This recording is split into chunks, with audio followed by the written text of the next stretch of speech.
Assalamualaikum warahmatullahi wabarakatuh.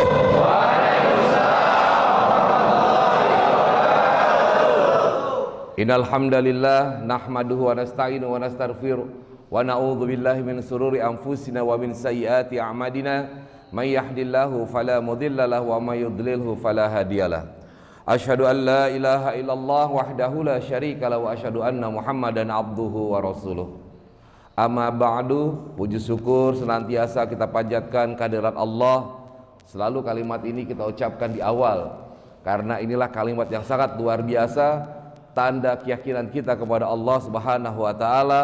Selalu kita ucapkan dengan perasaan bersyukur kepada Allah Subhanahu wa taala. Ya, salawat dan salam selalu teriring setelah kita bersyukur menyebut kebesaran Allah, maka yang kedua adalah kita menyampaikan salawat. Salawat dan salam kita sampaikan kepada yang mulia Nabi besar Muhammad sallallahu alaihi wasallam. Saudara-saudara, para ikhwan sekalian, ya alhamdulillah jamaah Masjid Baitur Rahim ya. Baitur Rahim, alhamdulillah hari ini kita bisa berjumpa kembali, dan juga ini semuanya ada teman-teman bikers subuh. Luar biasa, dari kemarin subuh nggak pulang-pulang ke rumah kelihatannya dia. Salut saya. Kemana aja kelilingnya bang? Ya, sekarang datang lagi. Ya, kemarin juga. Ini hari yang kedua berarti ya. Alhamdulillahirabbil alamin, luar biasa. Inilah dia. Saya tanya siapa lagi yang datang? Bikers. Wah, berarti ngomongnya harus beda daripada yang kemarin ini kayaknya. Kira-kira begitu kan? Masa ngulang sih? Iya enggak, narasumbernya kehabisan bahan. Masya Allah, mudah-mudahan ini berbeda. Izinkan saya ada kebetan sedikit ini supaya ngomongnya teratur aja sih sebenarnya, sistematik. Tadi sebenarnya saya terbangun sudah dari jam 4 ya, sudah mandi. Tapi itulah kelemahan manusia. Manusia itu kadang-kala sombong gitu ya. Sok merasa mampu, sok merasa kuat, sok merasa bisa mengatur dirinya sendiri. Padahal manusia itu lemah. Sudah siap-siap ya, udah semua rapi, kalah sama satu makhluk Allah yang namanya kebelet. Betul gak? Ya, ini saudara sekalian nih, udah naik motor keren-keren, pakai jaket, pakai sal, pakai helm, celana semua udah rapi. Tiba-tiba datang makhluk Allah yang namanya kebelet, gimana coba? Bisa nggak jalan? Nggak bisa, mau nggak mau dicopotin lagi satu-satu pak. Iya nggak? Mulai diresal dicopotin, yang pakai baju dilepas, celananya dilepas, yang sudah siap akhirnya mulai lagi dari awal pakai pakaiannya. Nah, itu artinya bahwa kita sebagai manusia ini sebenarnya tidak memiliki kekuatan apa-apa. Ya, manusia itu tidak memiliki kekuatan apa-apa. Manusia itu adalah makhluk yang lemah. La haula wala quwata illa billahil azim. Yang mulia hanyalah Allah Subhanahu wa taala, yang memiliki kekuatan yang besar adalah Allah Subhanahu wa taala. La ilaha illallah. Nah, itulah kita sebagai manusia. Ya, dengan kebelet aja nggak bisa kita nantang, kita ngelawan. Betapa lemahnya manusia. Bahkan Allah Subhanahu wa taala menyampaikan di dalam surat Al-Hajj ayat 73. Di sana manusia ditantang untuk apa coba? Untuk yang namanya kalau sanggup membuat makhluk ya yang paling kecil, yaitu berupa lalat. Tuh. Ya, jangan deh sok mau bikin makhluk yang lain gitu, tandingan Allah yang lebih. Kayak orang udah berpikir, bisa nggak ya kita membuat manusia, prototipe manusia. Kan manusia sekarang begitu ya, ada manusia yang di-cloning dan segala macam. Kata Allah, nggak usah belagu. Coba ditantang dulu, bisa nggak bikin perumpamaan berupa lalat? Ya, ini ceritanya ngumpul para ahli dari berbagai negara. Ada dari Amerika, dari Inggris, dari Jepang, dari Korea, dari Cina, dari Rusia, semuanya berkumpul di meja bundar. Ceritanya mau bikin lalat. Sedang mereka berkumpul, tiba-tiba ada lalat terbang. Oh, gini, lihat. You see man? This is the something they want to make it. We want to make it. What? Lalat bahasa Inggrisnya apa ya? Butterfly, butterfly bukan kupu-kupu. Fly, nggak pakai butter ya. Butterfly berarti lalat yang hinggap di atas butter, di atas roti. Ya hinggap tuh, nah di minumannya. Mereka semua memperhatikan. Oke, this is lalat, good, man, gitu. Tiba-tiba lalatnya minum air yang ada di atas di dalam situ. Cet! Kata orang dari Inggris, well, okay, just a minute, sir. Ya, before we make it something like lalat, butterfly, why don't we try to get the water that the lalat drinks? Wow, jadi jangan kita mikirin dulu deh bagaimana kita mau bikin lalat, bagaimana caranya kita itu merebut makanan minuman yang lalat ambil. Namanya ilmuwan langsung berpikir semuanya. Oke, let me think, berpikir. Bagaimana caranya merebut makanan yang ada di lalat? Oke, ada yang punya ide? Dari Amerika pertama. Biasa kalau Amerika kan sukanya pengennya di awal gitu ya. Oke, ya kan? I am from America. Ya, I am the scientist. We can make something like a gun ya to catch the lalat. Kenapa? Karena lalatnya diambil direbut nggak boleh mati ya, syaratnya begitu. Akhirnya dari Amerika punya inisiatif untuk membuat yang namanya senjata yang bisa menangkap lalat. Ya, jadi senjatanya itu kalau ditembak terus kayak itu loh, kayak Spiderman gitu ya. Lalatnya ketangkep. Syaratnya tidak boleh mati, nggak boleh pakai kerubukan gitu, mati lalat ya. Oke, bisa. Pertama dengan cara apa coba? Membuat senjata itu. Good. Terus what next? Datang lagi dari Jepang. Oke, we have a technology, the high technology. We can make something like a pipette. You know pipette? Straw. Straw, biasa straw. Straw-nya harus kecil, Pak. Harus lebih kecil dari mulut lalat. Kenapa? Kalau gede jontor tuh lalatnya ya. Harus lebih kecil. Jadi sekian mikro ukurannya. Anggaplah itu bisa juga. Oke deh. Ya, dari Jepang bisa membuat yang ukuran yang kecil. Ya, kemudian bagaimana lagi? Nah, ini yang manusia bingung. Ya, setelah berhasil menangkap, membuat pipet yang kecil, bagaimana nyedotnya? Karena lalat itu begitu minum, sistem pencernaannya gimana? Langsung nyebar, Pak, di seluruh badannya, di seluruh tubuhnya. Akhirnya semua berpikir, kayaknya kita tidak bisa membuat, jangankan membuat lalat, untuk nangkep, merebut kembali makanannya saja kita tidak mampu. Sungguh luar biasa Allah Subhanahu wa taala memberikan sebuah perumpamaan. La ilaha illallah. Tapi kenapa manusia seolah sekarang merasa sombong, merasa dirinya hebat? Lupa dengan Allah, lupa bersyukur. Kita tuh kadang-kala bersyukur nikmat kalau ngerasain nikmat itu lebih. Ya, kalau sama semuanya, nggak ada nikmatnya. Semua orang di sini bisa napas nggak? Kalau bisa napas apa nikmatnya? Orang sama semua kok nggak ada lebihnya. Semua orang di sini bisa ngelihat nggak? Bisa. Apa yang kadang-kala apa yang perlu kita syukuri dalam alam bawah sadar kita, terkadang tidak tergerak untuk bersyukur kalau semuanya sama. Nah, kalau lagi dapat bonus, nih kita dapat bonus nih, yang lain nggak dapat, ya. Kira-kira muncul nggak rasa bersyukurnya? Hah? Alhamdulillah, gitu ya.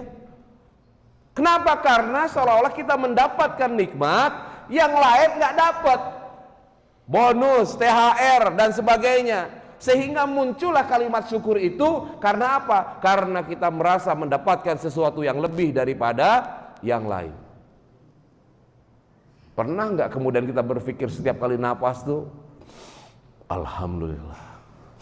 Alhamdulillah. Jarang ya. Makanya kenapa orang ahli zikir itu mengatakan setiap hembusan nafas itu adalah kalimat tauhid. Sampai seperti itu. Ya. Jarang kita tuh mau bersyukur, berenung. Sekarang kita lihat, bedah satu-satu. Bang, ini rambut sama alis sama nggak bahannya? Sama bahannya. Jaraknya jauh apa dekat nih? Hah? Dekat banget kan, berapa senti? Pertanyaan saya, kenapa rambut bisa gondrong, alis nggak bisa gondrong? Loh, ini serius loh. Ya? Jenggot bisa gondrong? Bisa. Rambut bisa gondrong? Kenapa alis nggak bisa gondrong? Hah? Ya itu kan masalahnya masalah itu, kalau masalah dilihat nggak bisa ngeliat mah urusan lain. Pertanyaan saya, kenapa ini dekat jaraknya, kumis bisa gondrong, rambut bisa gondrong, jenggot bisa gondrong, kan sama di sini juga. Kenapa alis enggak? Ya tahu saya memang supaya nggak bisa lihat. Siapa bang namanya? Ami, Bang Ami. Ditanya Bang Ami, oleh siapa bang sebelahnya? Hah? Bima. Udah kenalan belum sih? Belum. Kenalan dulu dong. Kenalan dulu, gimana dekat-dekatan? Udah kenal? Kenalnya di mana? Barusan. Sebentar. Ini semuanya yang baik kan sudah kenal belum sih? Masya Allah. Jadi kemarin ini naik motor ngapain aja sebenarnya? Ego bener jadinya ya. Mentang-mentang naik motor, ya kenalnya cuma main motor bagus doang. Coba yang kemarin yang motor ketinggalan datang lagi nggak? Mana? Hah? Nggak ada. Kasihan dia, putus asa kelihatannya. Jadi kemarin tuh ada yang ketinggalan motornya. Saya ngelihat, kita kan kebetulan hotelnya dekat.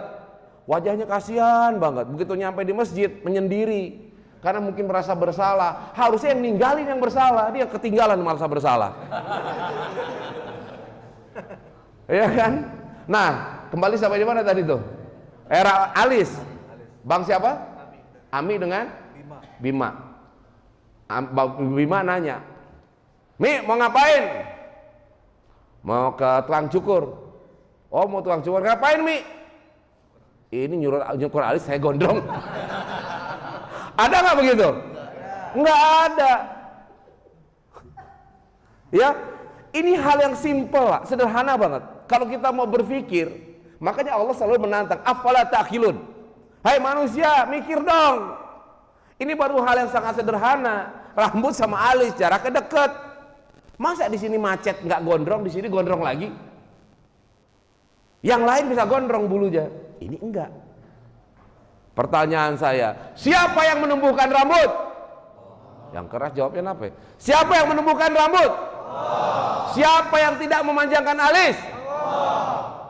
Subhanallah walhamdulillah wala ilaha illallah wallahu akbar wala haula wala quwata illa billahil aliyil azim. Turun dari rambut turun ke hidung. Kita tuh sempurna Allah ciptakan. Lihat hidung kita, lubangnya di mana? Ada nggak lubangnya di atas? Hah? Nah, bayangkan kalau lubangnya di atas, begitu hujan kita begini tempias. Hah? Repot jadi buat nampung air ya.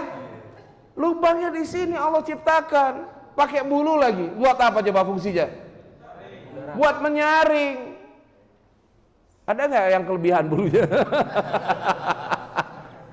Ya, luar biasa Allah ciptakan itu sempurna. Walaupun bentuknya macam-macam ya, ada yang mancung ke dalam, ada yang mancungnya keluar. Setiap orang di setiap negara itu beda-beda. Orang Arab kelihatan dari hidungnya gondrong, mancung banget. Kalau kita ini termasuk hidung apa? Hah? Ya kita ya so-so lah ya. Minimalis. Bersyukur nggak? Bersyukur punya hidung. Tuh. Turun lagi ke bawah. Apa coba? Yang paling vital di bagian di diri kita tuh apa? Jantung nih. Yang bergerak tuh, yang mau memompa. Katanya begitu ya. Ini ada jantung. Bergerak nih. Duk duk, duk duk, duk duk. Ya. Ini siapa yang menggerakkan jantung kita? Jangan di sini lah, ke hidung dulu masih deh ya. Naik lagi. Ya, kalau tadi bicara udah hidung. Bang, hidung itu fungsinya buat apa? Mencium apa? Mencium aja. Menghirup udara. Maka tadi ada bulunya supaya udaranya itu bisa tersaring. Ya, sekarang saya mau tanya, ya, udara yang kita hirup ini gratis apa bayar? Pernah nggak kita bayar? Pernah nggak kita mikir mau bayar yang namanya udara? Kapan saat kita bayar? Pas saat. Saya mau tanya, ada yang tahu berapa harga tabung? Tabung oksigen tuh segini, belum nanya. Ada yang tahu nggak? Hah? Emang nggak pernah survei ke rumah sakit apa? Sehat semua ya? Mikir, makanya sekarang kita hafalat takilun. Ramdan yang istrinya di rumah sakit deh kerjanya. Itu satu tabung oksigen kalau tidak salah harganya 350.000. Itu dipakai buat 8 jam. Berarti dalam satu hari ada 3 tabung. Kali 3 berapa? 1 juta ya. Itu untuk satu hari. 1 hari 1 tahun. 1 hari 1 juta. Berarti kalau dalam seminggu 7 juta. Dalam sebulan 30, punya duit 30 juta buat beli udara, buat beli oksigen. Nggak ada, Bang. Siapa yang menciptakan oksigen? Allah. Subhanallah walhamdulillah wala ilaha illallah wallahu akbar. Subhanallah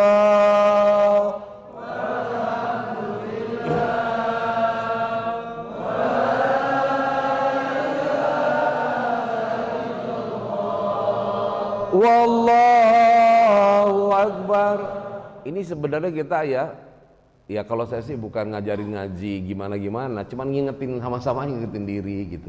Terkadang tuh kita suka ingetnya hal-hal yang jauh, tapi hal yang sederhana suka lupa. Padahal yang sederhana itu justru kadangkala lebih mampu untuk mengingatkan kita tentang siapa itu Allah. Ya, turun lagi nih tadi dari apa? Hidung ke jantung. Ada yang tahu nggak jantung kita itu berdetak dalam satu hari berapa kali? Pernah survei? Pernah ngitung nggak? Nggak pernah ya? Tapi berasa kan? Iyalah, nggak berasa udah dead pasti. Ada yang tahu nggak berapa? Coba let's say berapa deh? Ayo, berapa? Berapa? Nggak, tebak aja, sebut angka berapa? Berapa? Ayo, let's say berapa? Beraninya berapa, Bang? Ini saya mau lepas nih. Kira-kira berapa? Omong aja. 300 apa? 300 kali. Oke, 300 ya. Oke, 300. Ada lagi yang berani lebih, yang berani lebih, yang berani lebih. Berapa? 3.000. 3.000 ada lagi? 7.000. Ya, berapa? 7.001.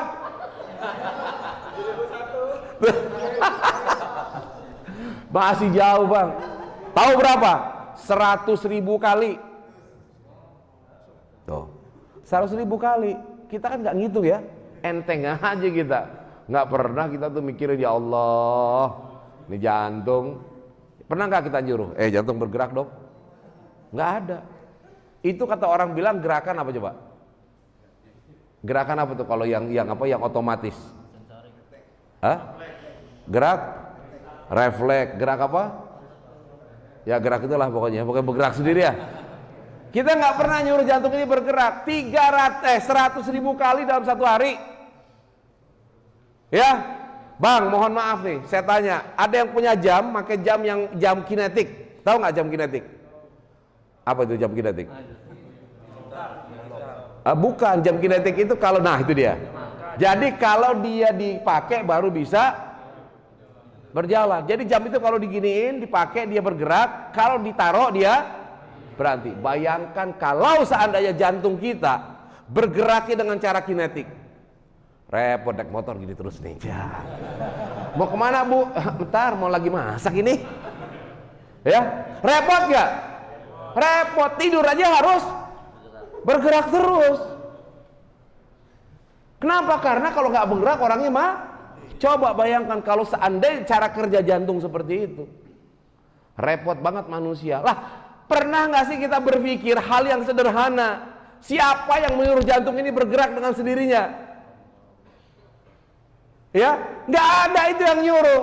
Yang nyuruh adalah Allah. Yang menggerakkan adalah Subhanallah walhamdulillah ilaha illallah wallahu akbar. Masya Allah. Ya, kenapa saya selalu ketika kita mengingatkan sesuatu yang sederhana selalu berzikir? Ini kita melatih, Bang. Ingat dulu almarhum, bukan kalau yang berzikir siapa?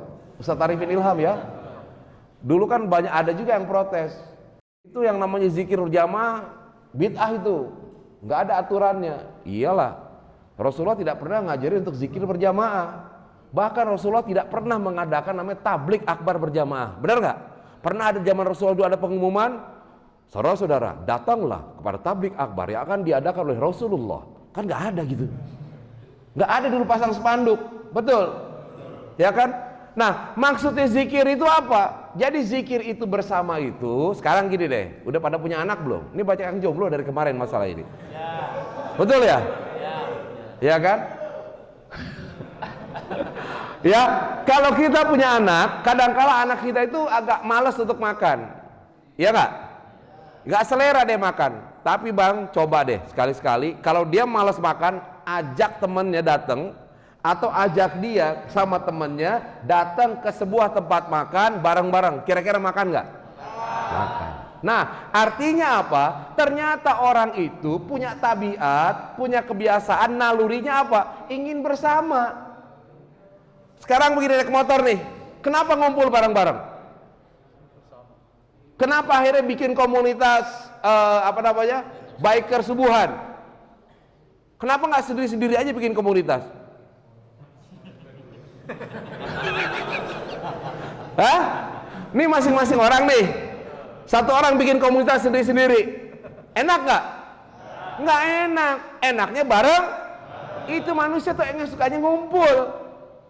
Kalau ngumpul ada aja ceritanya. Yang pertama orang jadi bahagia. Minimal yang tadi suntuk di rumah ada pelarian sama temen ya, gitu kan?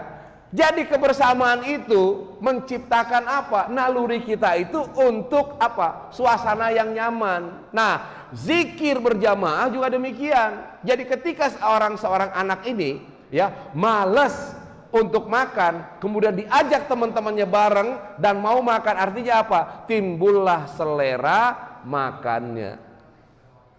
Jadi zikir berjamaah itu menumbuhkan selera berzikir. Tapi masalahnya jangan sampai akhirnya begitu zikirnya sendiri-sendiri ngerasa nggak afdol nih. Ya kurang afdol zikir sendiri-sendirilah, inginnya selalu bersama. Nah itu yang salah. Ya. Jadi bersama itu untuk menumbuhkan selera berzikir. Kalau udah muncul selera berzikir, di mana aja berzikir, lagi naik motor, masya Allah, subhanallah, walhamdulillah, wala ilaha illallah, wallahu a'lam. Ada kayak apa? Subhanallah, ingat selalu kepada Allah. Luar biasa loh. Ya, dengan mengingat Allah itu hati menjadi tenang. Itu jaminan dari Allah Subhanahu wa taala. Ya. Nah, sekarang nih saya mau terakhir membedah. Kita lihat jari kita ada 5. Allah menciptakan ini juga nggak sembarangan, Bang. Masing-masing punya fungsi. Ya, kalau kita punya jari 5 untuk megang dia lebih kokoh nggak? Lebih kokoh. Masing-masing jari itu punya fungsi. Jempol buat apa coba? Woi, kalau ada orang yang hebat langsung dikasih jempol. Wah, kamu luar biasa. Telunjuk. Buat nyuruh kan, telunjuk itu aja bos. Coba kamu yang di sana, wah gitu kan ya. Nggak ada orang. Kalau atau enggak, coba kamu di sana. Oh ini kalau ini nandain ya, nggak mungkin kan. Coba kamu yang di sana. Kasar bener.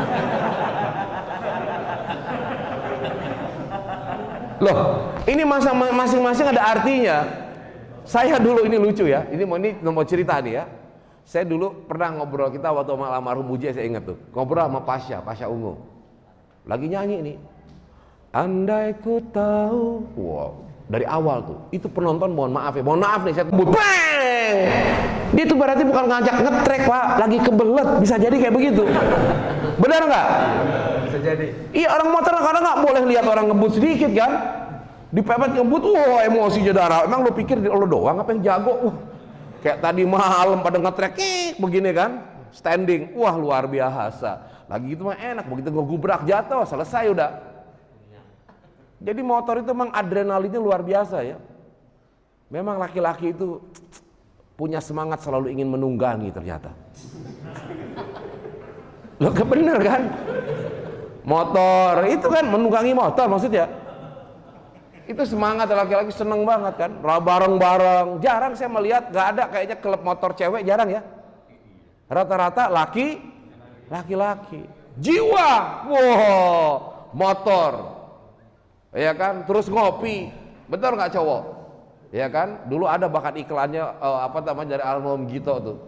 Iklannya apa? Kopi boleh minta, gitu. Nebeng lu dibayarin. Nah, jadi itu tadi, jari ini masing-masing punya kelebihannya. Kalau kemarin udah ya, tentang jari manis sudah ya? Hah? Udah tahu semua? Oh, ada yang belum tahu? Ada yang belum tahu? Ah, yang belum tahu saya kasih tahu. Jangan ini satu aja yang sama nih. Tangannya begini. Tangannya begini nih. Yang belum tahu. Oke? Jangan dikasih tahu ya. Udah tangannya begini? Bang, tangannya salah. Kayaknya agak mengalami kesulitan ya. Begitu bener. Oke. Jari tengahnya jadi poros ya. Jari tengahnya poros, oke? Udah, jangan digerakin jari tengahnya. Sekarang saya perintahkan, tolong gerakin jempol. Bisa? Gerakin telunjuk. Gerakin kelingking. Gerakin jari manis. Duh, ketawa kenceng banget. Gerakin jari manis bisa nggak? Nggak bisa. Yang bisa itu adalah bukan golongan manusia. Ya, pertanyaan saya nih, siapa yang menyuruh semua gerakan tubuh kita? Adalah otak. Atau otak bilang, hai jempol bergerak, bergerak. Hai telunjuk bergerak, bergerak. Hai jari manis hai kelingking bergerak, bergerak. Tapi ketika otak memerintahkan hai jari manis bergerak, bisa nggak? Nggak bisa. Tapi hanya kita bisa merasakan, gitu ya. Yang ibu-ibu juga boleh begini ya. Bisa nggak, Bu? Nggak bisa. Nggak bisa bergerak. Artinya apa? Ternyata otak kita itu memiliki keterbatasan.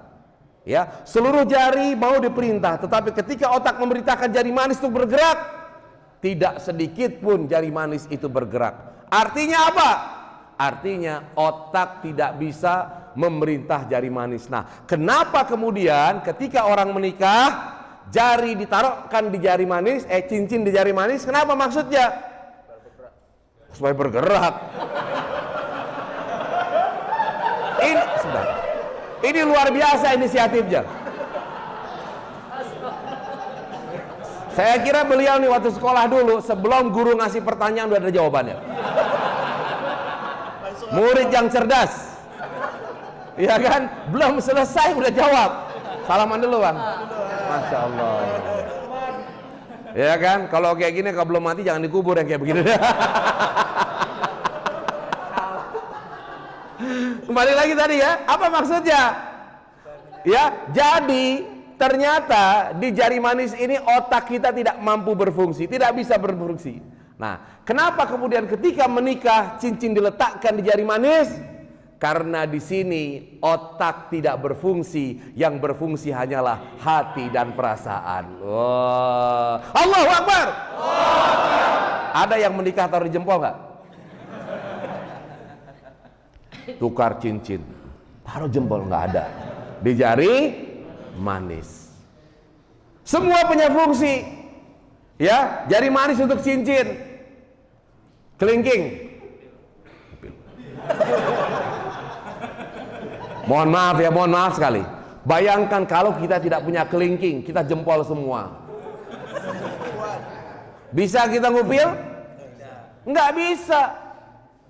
Jadi semua ini punya fungsinya. Jari tengah fungsinya apa?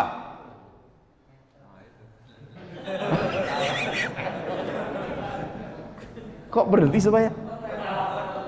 Apa jari tengah fungsinya? Hah? Garuk kepala. Jari tengah itu fungsinya Pak, kalau kita masih kecil itu untuk main kelereng. Nah, betul nggak? Saya pakai jari tengah. Kenapa? Karena jari tengah ini jari yang kuat. Mikirnya sih kelereng aja tuh, untuk main kelereng. Jadi Allah Subhanahu Wa Taala menciptakan semua ini ada maksudnya. Nah, kalau kita bicara mengenai Isra Mi'raj, apa sih hikmahnya sebenarnya? Ada dua yang penting. Ya, yang pertama itu adalah keyakinan kepada Allah Subhanahu wa taala. Bayangkan Rasulullah ketika Isra dan Mi'raj ya. Subhanalladzi asra bi 'abdihi laila minal masjidil haram ilal masjidil aqsa. Barakna haulahu linuriyatu min ayatina. Innahu huwas samiul basir. Ya. Rasulullah itu diperjalankan pada malam hari dari mana? Masjidil Haram ke Masjidil Aqsa, dari Mekah ke Madinah jaraknya sekitar 1.500 kilo. Pulang pergi, Rasulullah harus menyampaikan berita itu kepada umatnya. Kira-kira bergejolak nggak? Bergejolak. Gimana caranya menyampaikan hal yang tidak logis kepada seluruh orang? Karena pada waktu itu belum ada pesawat. Perjalanan Mekah ya ke Palestina itu bisa ditempuh 3 hari pakai onta. Itu pun kalau ontanya nggak pakai sakit. Ya. Nah sekarang ditempuh dalam 1 hari 1 malam. Begitu Rasulullah menyampaikan, wah pemuka Quraisy itu siapa? Abu apa? Ya Abu Janda.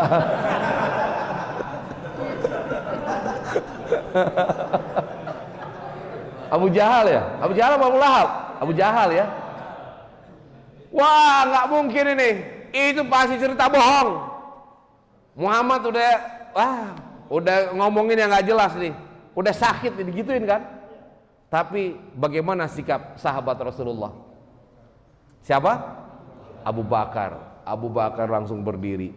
Seandainya ada cerita yang lebih dahsyat dari itu, saya akan percaya, karena Rasulullah Muhammad tidak pernah berbohong. Makanya oleh karena itu kemudian Abu Bakar dapat gelarnya Abu Bakar As-Siddiq, yang menegaskan, membenarkan. Tuh, luar biasa. Ya. Yang pertama adalah keyakinan kepada Allah Subhanahu wa taala. Bagaimana kita yakin ya bahwa semua yang ada di alam semesta ini, diri kita ini, yang mengatur adalah Allah Subhanahu wa taala. Makanya setiap kali kejadian ini semua Allah yang ngatur. Kondisi Covid nih, ini hati-hati nih, kita itu masih ada yang nerusin main tangan ternyata.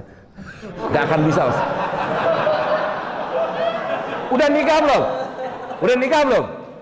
Belum, pantesan dia lagi berusaha. Nggak apa Bang, luar biasa Bang. Ya, nanti kalau nikah tetap di jari manis ya, cincinnya gitu. Masih ada yang nyoba. Baik, jadi kemana tadi tuh? Ya, tenang keyakinan kepada Allah. Masa Covid ini sekarang mohon maaf Pak, banyak kita itu dikacaukan keimanan kita. Ya, kita kekhawatirannya jauh, jadi lebih khawatir gitu. Seolah-olah Allah itu jadi nggak ada. Kita bilang nih, oh, sekarang banyak yang meninggal karena COVID. Nggak ada, meninggal itu bukan karena COVID, karena ajal. Penyebabnya adalah, jadi Allah tuh nggak mungkin ketipu. Masa Allah ketipu sih mau manusia? Kan katanya ada yang bilang nih, COVID itu adalah rekayasa manusia. Kalau rekayasa manusia, berarti kan sebenarnya Allah itu kayaknya sepertinya tidak ikutan, gitu kan?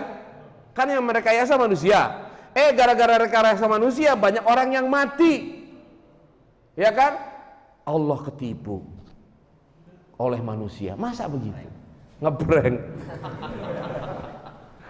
Jadi apapun yang terjadi sekarang, yang wafat, yang meninggal, itu karena sudah ajalnya.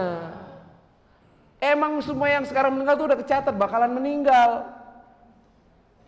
Jauh di Lauhil Mahfuz sudah tercatat. Yang kena COVID meninggal. Ada yang kena COVID enggak meninggal. Yang enggak kena COVID meninggal. Yang sudah sembuh dari COVID meninggal. Kayak siapa? Syekh Ali Jaber. Saya belum cerita ya pengalaman dengan Syekh Ali Jaber, nanti saya akan cerita.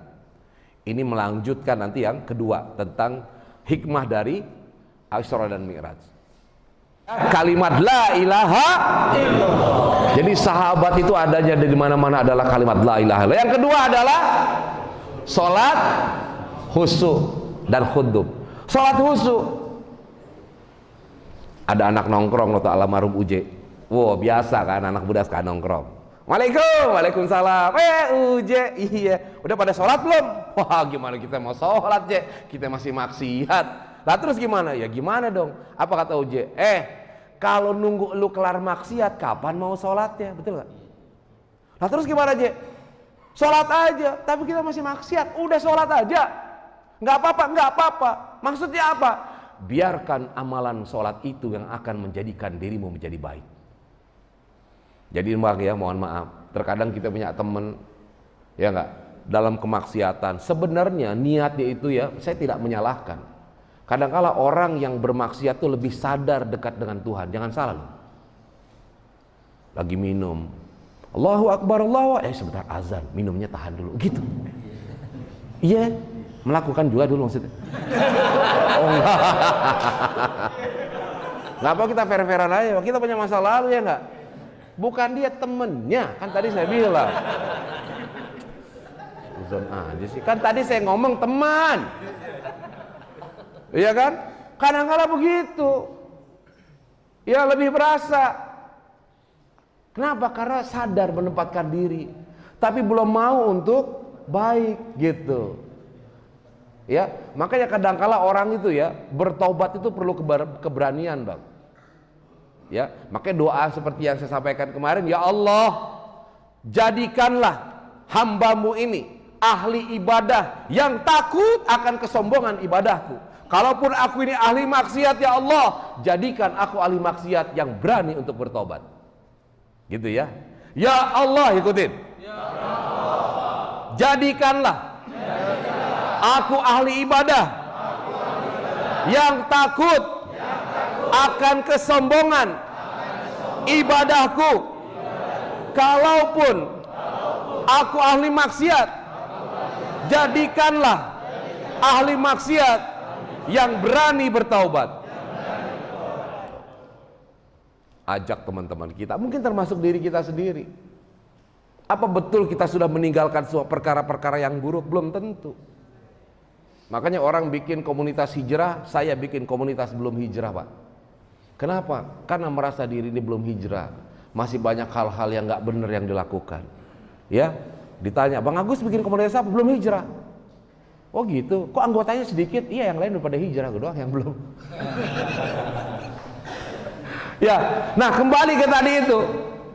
Ya, lakukan aja kebaikan. Kata almarhum Uje begitu, sholat aja, biarkan amalan kebaikan itu yang akan menarik dirimu menjadi baik. Tuh. Ya. Orang lagi nanya, Ustadz gimana caranya sholat khusyuk? Problem nggak kita bicara sholat khusyuk? Kita tanya, Bang, pernah sholat? Iya Ustadz, pernah saya sholat. Pernah nggak ngerasain sholat yang nikmat banget? Dia berpikir, pernah Bang? Pernah? Iya pernah. ya udah diulangin lagi aja kan gitu gampang. Ya, diulangi, dicari di mana saat kita itu betul-betul menikmati sholat. Nah, masalahnya adalah terkadang kita itu sholat nikmat kalau ada masalah, kalau ada problem. Kalau ada problem, berat banget hidup ini ya Allah. Kayaknya hamba ini nggak mampu lagi ya Allah. Tak jodoh katanya. Tolong ya Allah. Hamba lagi suka sama seorang wanita ya Allah. Ya Allah, kalau seandainya dia baik buatku ya Allah, maka pertemukanlah aku dengan dia ya Allah. Kalau seandainya dia tidak baik ya Allah, jadikanlah dia baik ya Allah. Maksa saudara. Ujungnya pengen tetap sama dia. Ya. Nah, terkadang kita itu khusyuk kalau ada masalah. Ini Pak problemnya. Akibatnya apa? Akibatnya adalah Allah akan kasih kita problem. Kenapa? Supaya kita khusyuk. Nah, kenapa kemudian ahli ibadah dalam setiap waktu, setiap saat berusaha khusyuk? Kenapa? Supaya jadi nggak ada lagi bedanya tuh. Makanya orang kalau sudah mencapai titik kedekatan kepada Allah, itu nggak ada bedanya dia kaya atau miskin. Baginya itu kaya, miskin itu ya adalah sesuatu yang ya hanya permainan. Kan hidup ini adalah permainan. Saya tanya, Bang, tujuan hidup itu apa sih sebenarnya? Beribadah, tujuan hidup. Dari mana kata beribadah? Hah?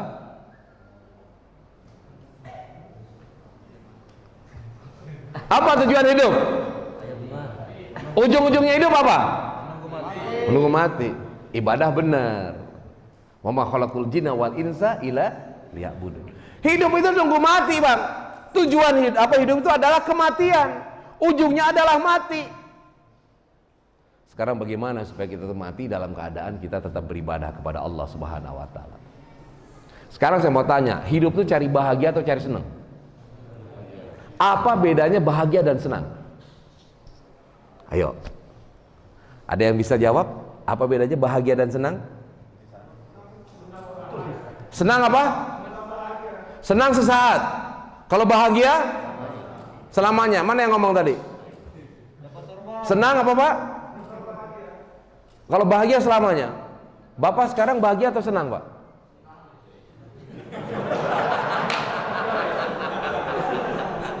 Sekarang saya mau tanya, komunitas bikers motor senang atau bahagia?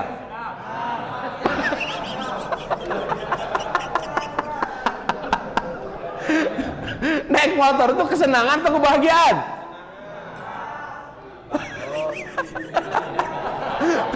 Bahagia sendiri-sendiri. Saya mau tanya, kenapa di dalam Islam disebut kehidupan dunia itu adalah kesenangan yang menipu? Kenapa bukan kebahagiaan yang menipu? Hah? Kenapa? Karena bahagia itu tulus, Bang. Bahagia itu tidak main tipu-tipuan.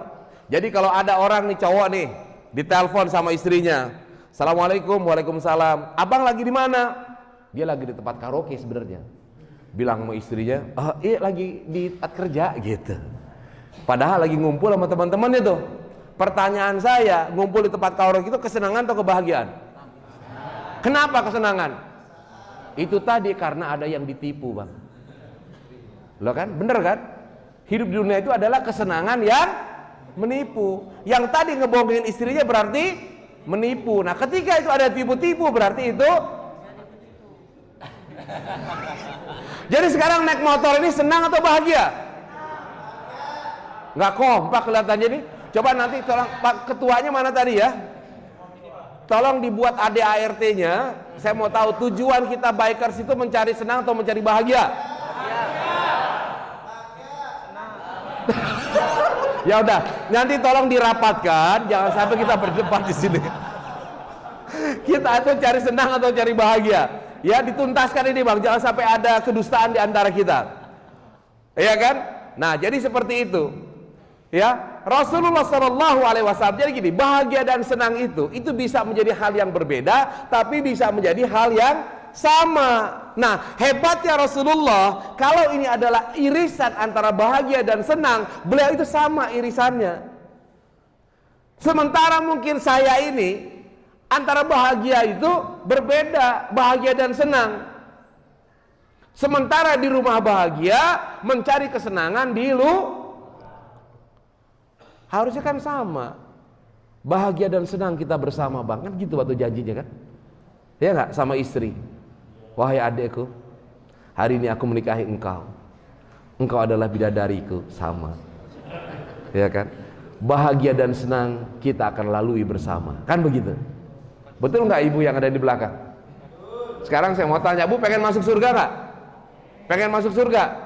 Pengen. Kalau masuk surga pengen ditemenin suami atau pengen ditemenin bidadara? Suami, luar biasa. Sekarang bapak-bapak,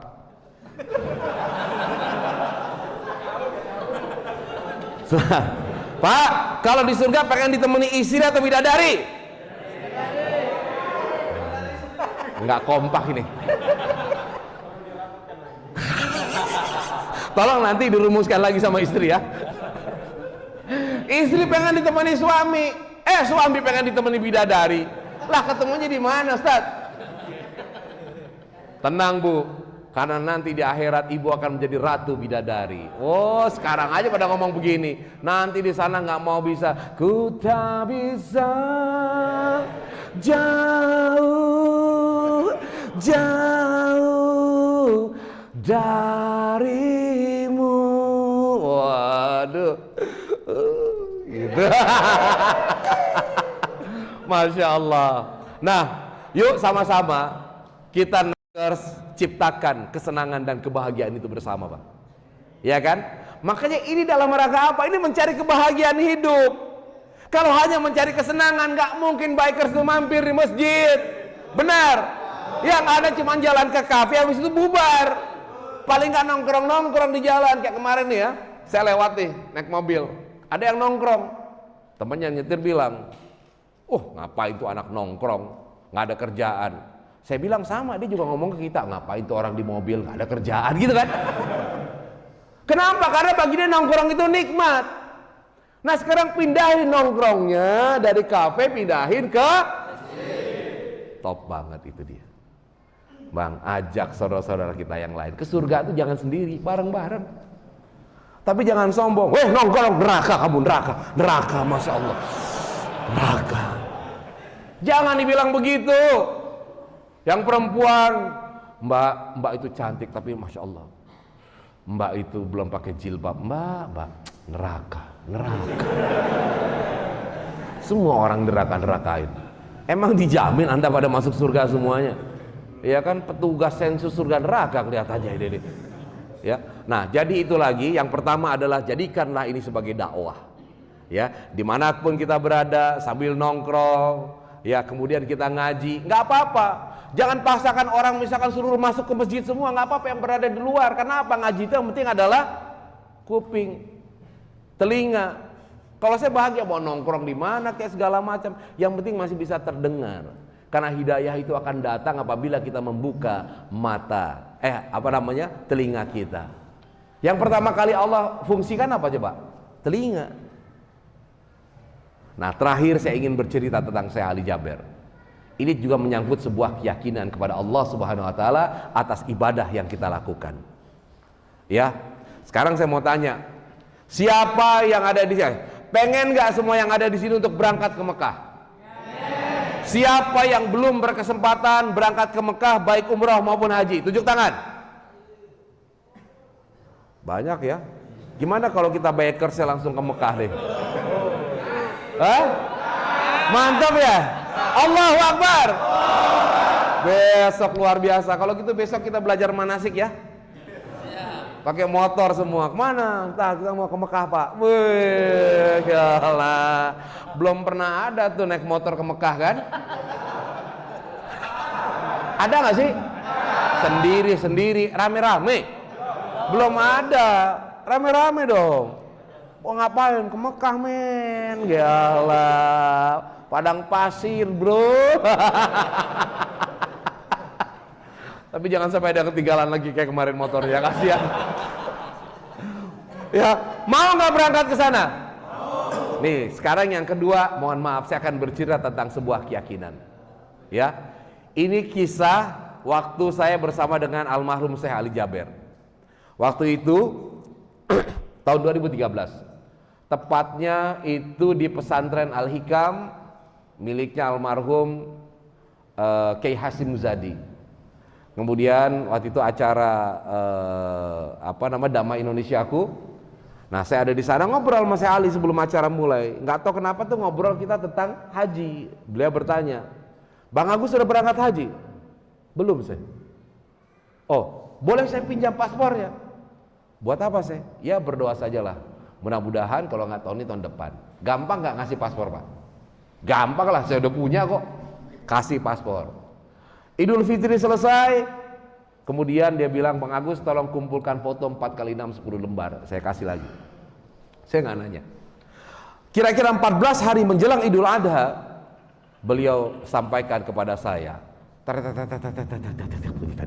Beliau sampaikan kepada saya, Bang Agus, ini visanya udah keluar. Kalau visanya keluar bisa berangkat haji, Pak? Bisa ya? Bahagia nggak? Senang nggak? Tapi saya bingung berapa bayarnya. Karena dari awal nggak ngomongin soal biaya. Berapa bayarnya? Ini nggak pakai nunggu lama-lama, nggak pakai nunggu bulan-bulanan, hanya hitungan hari berangkat haji. Kira-kira kalau haji itu kategorinya apa? ONH plus. Minimal berapa duitnya, Bang? 150. Abang benar sekali. Mau, Bang? Insya Allah akan Allah berikan. Udah berangkat belum? Ya. 150 juta. Waduh, 150 juta nih. Nggak nyampe duit, nggak ada di tabungan. Terus saya tanya Syekh Ali, terus gimana, Syekh?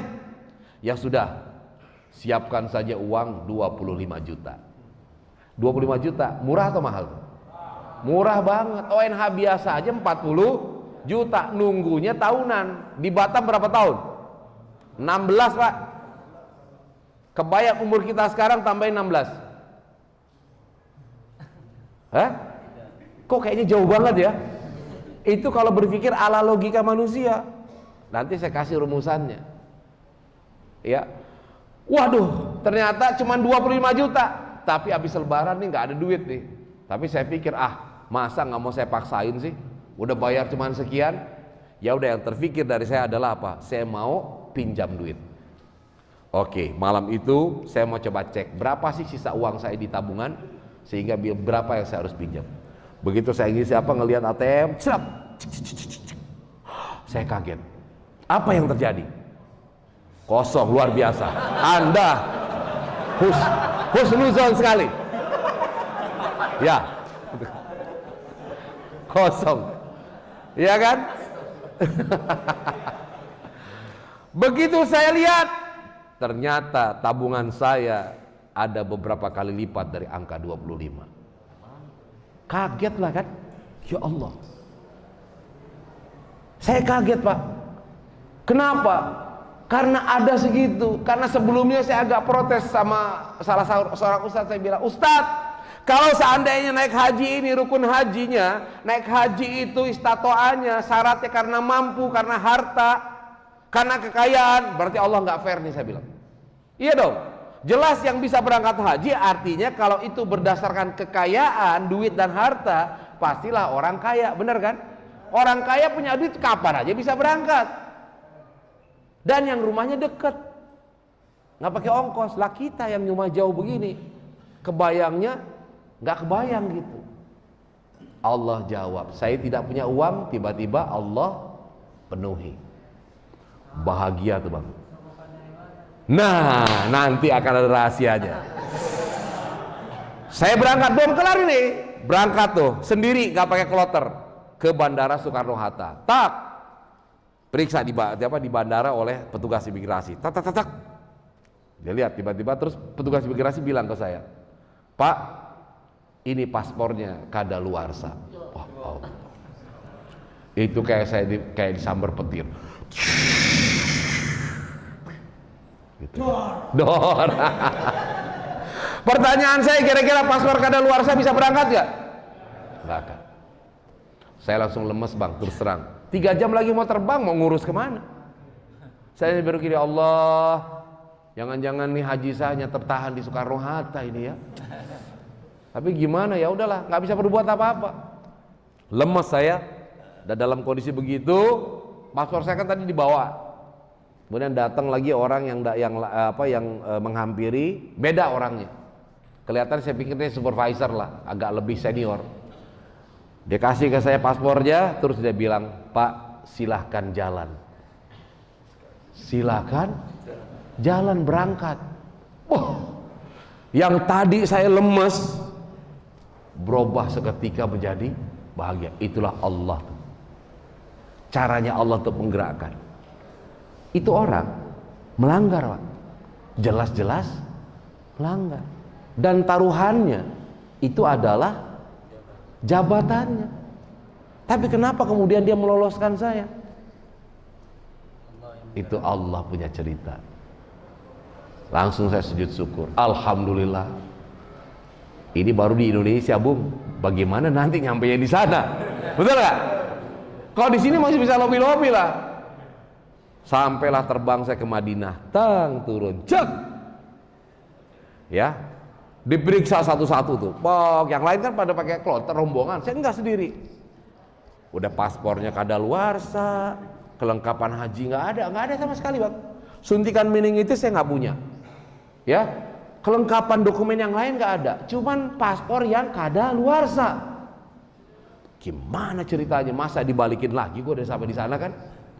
Akhirnya pas masuk satu-satu diperiksa. Sampailah giliran saya. Wah, udah pasrah banget deh. Dia ngeliatin saya gitu, tiba-tiba apa? Dia lihat. Dia tanya kan pakai bahasa Arab. Mana saya nggak ngerti. Ma'alas itu halul. Tanya lagi. Ma'alas saya nggak ngerti. Akhirnya saya jawab, I don't have any document, just only my passport. Saya hanya punya paspor ini. Nggak diperiksa sama dia. Khalas masuk. Masya Allah. Itu langsung saya merinding. Ya Allah, ketika hambamu ini berkata, ya Allah, kalaulah haji ini syaratnya adalah kekayaan, berarti engkau gak fair ya Allah. Allah jawab, Gus, lu gak punya duit, Allah adain. Dan bahkan lebih daripada itu. Bukan hanya tidak punya uang, paspormu kadaluarsa dan engkau tidak punya kelengkapan haji, tetapi ketika aku yang memanggilmu, kata Allah, aku yang mengundangmu, tidak ada satupun manusia yang bisa menghalangi. Labbaik Allahumma labbaik, labbaik la syarika laka labbaik, innal hamda wa ni'mata lak wal mulka la syarika lak, innal hamda wa ni'mata lak wal mulka la syarika lak. Bayangkan Bang, kenapa kemudian saya diundang Allah? Mohon maaf, bukan karena saya orang soleh. Ini orang paling banyak dosanya, orang yang kagak bener. Lah saya aja orang yang gak bener ini diundang Allah. Masa orang-orang soleh di depan saya tidak Allah undang? Pak, Bu, mulai besok ya, niatkan ingin berangkat haji. Jangan mikirin duit. Kalau perlu kita bikin simulasi. Besok Bu, beli poster Ka'bah, tempel di ruang tengah, buka pintu depan, buka pintu belakang, keliling tawaf. Labbaik Allah sambil dipegang. Simulasi itu. Malaikat kan ngelihat kesian amat nih orang ya gitu. Ya Allah, kasihan nih ya Allah, cuma bisa muter-muter di rumah aja nih. Gimana ya Allah? Kata Allah, saya akan berangkatkan. Tuh. Ngerayunya begitu. Bikin simulasi, yakinkan diri. Sampai orang mikir, sebenarnya lu amalan lu apa sih? Saya juga dari kemarin ditanya, Ramdan nih, dia bilang, "Bang, Mas Agus, kalau cerita kayak gitu ceritain juga amalan." Saya bilang, "Amalan saya apa? Saya juga gak tahu." Benar Pak, demi Allah saya tidak tahu amalan apa. Ada yang bilang nih, ada yang bilang, mungkin karena pertama Bang Agus itu dekat dengan para ustadz, barangkali ya dapat hikmahnya. Dari dulu saya menemani para ustadz, jadi di TV kan, mungkin daya Allah kasih kesempatan untuk ikut berangkat juga. Dan sampai di sana yang pertama saya lakukan apa tak? Datang ke Raudhah. Ke Raudhah itu apa? Taman surga. Teringat saya dengan sahabat saya almarhum Uje yang suka nongkrong di situ, yang suka mengajarkan bagaimana kecintaan kepada Rasulullah, yang ketika bersalawat menitikkan air mata. Beliau mengajarkan kepada saya bagaimana seharusnya kita ini mencintai Rasulullah. Boleh kita mencintai orang asalkan orang itu cinta kepada Rasulullah, jadi sanadnya nyambung. Setiap kali berada di sana dia hanya mengingatkan, "Ya Nabi, salam alaika, ya Rasul, salam alaika, ya Habib, salam."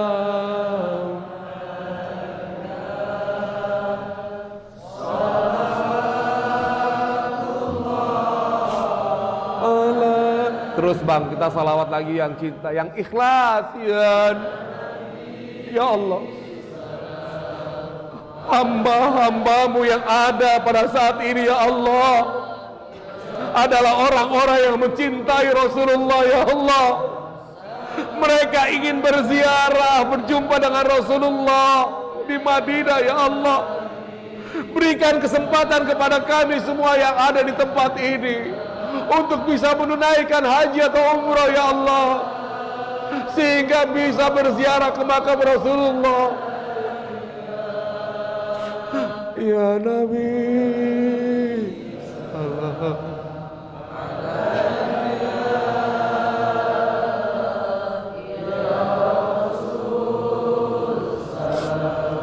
salam alaika,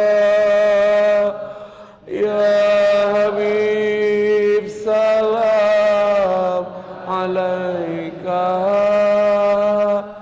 salawatullah alaika. Jadi abang-abangku sekalian, saudara-saudaraku yang dimuliakan Allah, para ikhwan sekalian, ketika kita bersolawat, sampaikan dengan sepenuh hati. Ya, sahabat saya almarhum Uje sering ngomong, anak-anak muda, seancur-ancurnya lu, ketika bersalawat kepada Rasulullah sampaikanlah dengan sepenuh hati. Mudah-mudahan dengan wasilah salawat ini Allah mudahkan kita untuk bisa berangkat ke tanah suci. Dan yang kedua Bang, niatkan. Nah, pada hari ini juga ini saya memberikan kesempatan kepada kita untuk untuk membuktikan rasa cinta kita.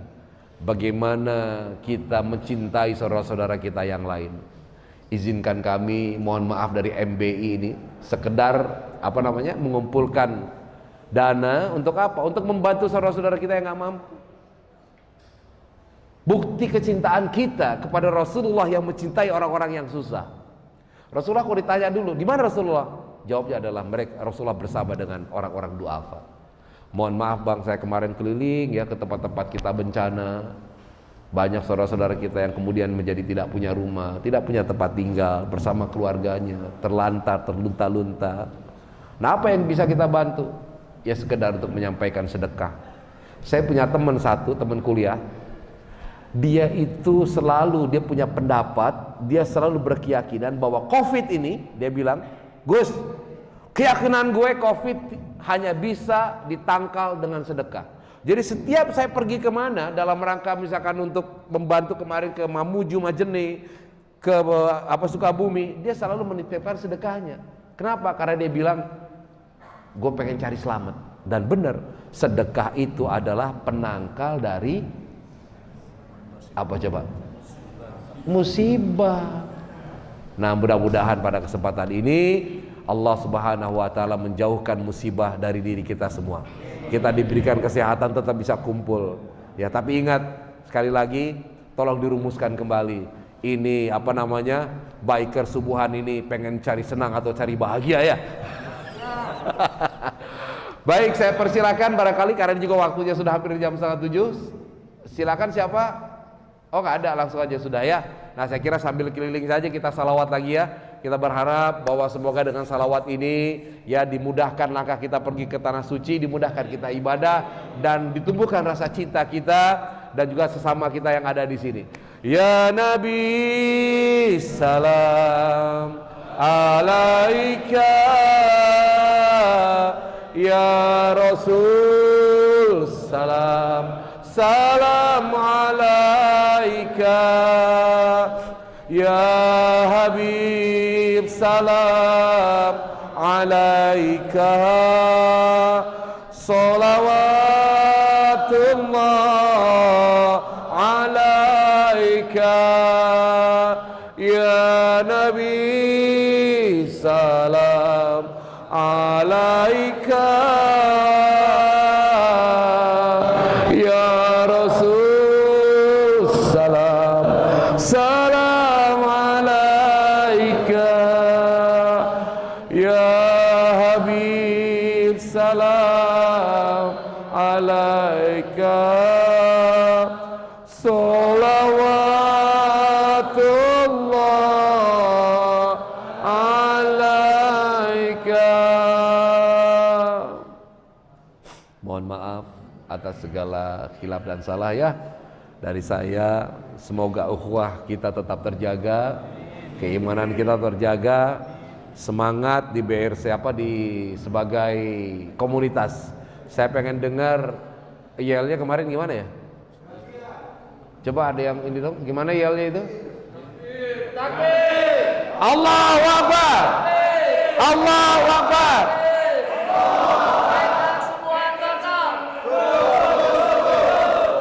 Gimana takbir?